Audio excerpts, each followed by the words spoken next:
கொடைக்கானலில் தெர்மாமீட்டர் தொழிற்சாலையில் உள்ள பாதரச கழிவுகளை அகற்றும் பணியை தொடங்குவதற்கான அனுமதியை ஹிந்துஸ்தான் யூனிலிவர் நிறுவனத்திற்கு தமிழ்நாடு மாசு கட்டுப்பாட்டு வாரியம் வழங்கியுள்ளது. இந்த அனுமதி பாதிப்பை ஏற்படுத்தும் என சுற்றுச்சூழல் ஆர்வலர்கள் குற்றம் சாட்டுகின்றனர்.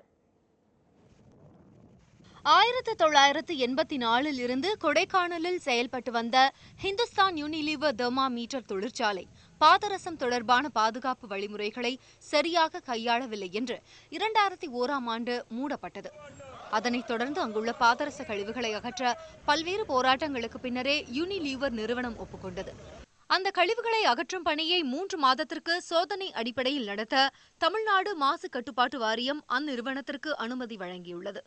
இந்த அனுமதி முறையாக வழங்கப்படவில்லை என்று சுற்றுச்சூழல் ஆர்வலர்கள் குற்றம் சாட்டுகின்றனர். முடிவு எடுக்க வேண்டியது சுப்ரீம் கோர்ட் மானிட்டரிங் கமிட்டினால் நியமிக்கப்பட்ட ஒரு லோக்கல் ஏரியா என்வாயர்மெண்ட் கமிட்டி, அதாவது உள்ளூர் மக்கள் உட்பட ஒரு கமிட்டி ஒன்று உருவாக்கி இந்த கமிட்டியோட கண்காணிப்பில் இந்த கமிட்டியோட ஆலோசனைகளை எடுத்து இந்த முடிவுக்கு வந்திருக்கணும்.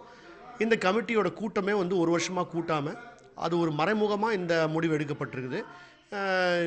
ரெண்டாவது, இந்த சுத்த செய்கிற பணி முடிஞ்ச பிறகு கூட அந்த தொழிற்சாலை வளாகத்தில் கிட்டத்தட்ட ஒரு 150-200 கிலோகிராம் பாதரசம் உள்ள பதுங்கி மண்ணோட மண்ணா கலந்துதான் இருக்கும். இந்த தொழிற்சாலையில் இருந்து வெளியேறிய பாதரச கழிவுகள் கொடைக்கானல் முழுவதும் பரவியுள்ளதால் சர்வதேச நடைமுறையின்படி சுத்தப்படுத்தும் பணியை மேற்கொள்ள வேண்டும் என்று பூவுலகின் நண்பர்கள் அமைப்பு வலியுறுத்தியுள்ளது.